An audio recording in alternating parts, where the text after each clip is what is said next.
Greetings, YouTube. One of the most requested videos I get every week is my mastery setup, and I always respond with the exact same thing. Bro, or ma'am, look back on my past mastery videos. It has not changed at all. And I hear people, because they're Americans, say, I don't want to have to do the work, right? I'm lazy. I'm eating my biscuits and gravy and sweet tea, and I do not want to be disturbed. Sorry. And so I always say, well, if I change my mastery, I'll do an updated video. But until then, it's not warranting a video. Well, this weekend I changed my mastery, hence the video. I have decided to try something that I haven't done before and haven't gone away from this for literally years. But I think given that I don't run the 2-star arena much anymore and my 5 and 6-star champs don't really benefit from it, I've switched it up, and I'll explain what I've done in a second. I do want to say that this new mastery setup is about 140 to 150 PI less per champ than my previous one, which was maximizing points in the arena without sacrificing quality for overall questing or worrying about suicides to hurt your defense in Alliance War. So that is the preamble of this new mastery setup video. Let's get to it and look at my mastery setup. Now, as always, we will start on the very left side on offense, where I have the great majority of points. In fact, you can add up my defense and proficiencies, although I'll still call it utilities just to be OG, just to be hipster MCOC, where we call things what they used to sound like. What I've done, I've been told that this is still bugged and this is still broken, but I'm going to test it because I have now maxed out courage because I had the courage to test another bug from Kabam, Lord help me, and my trust issues. Because on paper, maximizing courage should be a no-brainer, right? Increase the attack of all champions by 20% while they're below 50% health. And Lord knows with the newest content, I am constantly below 50% health. In theory, that should be great, but we know from the past that courage seems to be bugged, and people have tested it with rank 1 and rank 2 and rank 3, and they haven't seen that percentage bump that is promised. Now, I don't know if it's been fixed. Some people have told me it has. Some people have not told me that it has been fixed, and Kabam has not come out, as far as I know, on the forums or certainly in patch notes with any clarification on this, because probably like the boost issue, they're just going to ignore it until somebody calls them out and proves to them that it is bugged. So if that is your goal in life, please figure out if it is or not so. The community can rest assured that it's good, or if it's bugged, we can actually force Kabam to hopefully respond to the bug fix. Now, everything else should pretty much look the same. The only things that I have maxed in the top left are both precision and cruelty. And if you have not unlocked this part of the tree yet, and I see a lot of beginners and even some intermediates that have not ventured northwest, I guess technically, in the offensive tree, you want to put all of your units toward this. Not only does your prestige go way up and your PI go way up, but most importantly, you just do better in the game, right? Like, these are just really, really essential masteries to your offensive setup. So if you haven't done it, like I saw somebody, I used to make this mistake all the time because I had no idea what I was doing for over a year, and that probably shouldn't surprise most people. I just put everything in strength and greater strength because, increase the attack of all champions by 1 point. I want to increase my attack. Great. I had no idea. I was literally shooting myself in my foot with my best 2 champs of Hulkbuster and Unawakened Miss Marvel. What a solid summoner I was back then. I have maxed out Glass Cannon. Everyone always asks me, do you notice the health decrease? No. I almost said nah, dog. And again, a very, very white phrase on my channel. No, I don't notice the health dip at all because my goal is to never get hit in a fight. And so I'm just going to parry, and I'm going to use dexterity, and I'm going to be very smart about baiting specials.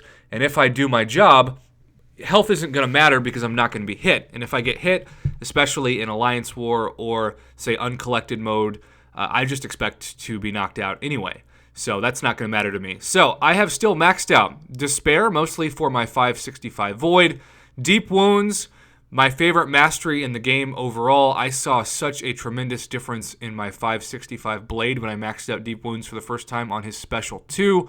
and of course Assassin. Some people would argue that you don't need 5 out of 5, you just need 3 out of 5.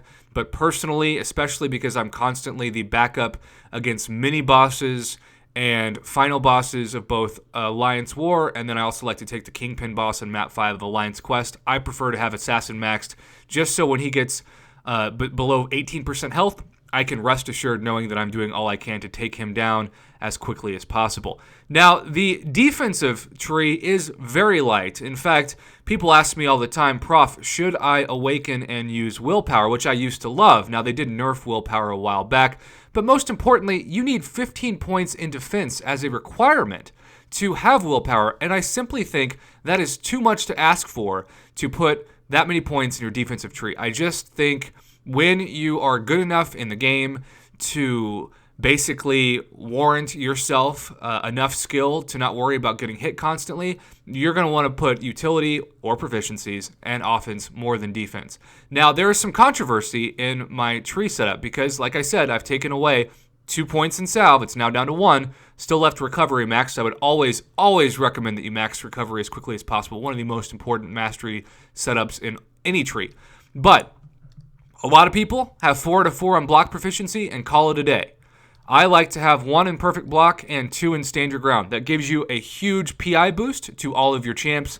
And also it does give you the comfort to know if during this crazy season, once again, of lag, because what happens to me is my game will lag and all of a sudden, before I even blink, the opponent is charging their heavy and attacking, and I can't tell you how many fights, especially in the arena, I have been saved from having 2 out of 5 on stand your ground because I actually prevented that block break. So, pretty darn important for my arena needs and even my questing needs. If you never worry about getting hit with heavies, you're probably going to want to put those points into perfect block and call it a day. But for me, this is a setup I truly believe in, and I will hopefully continue to promote it. Now, proficiencies / utilities, pretty darn standard setup.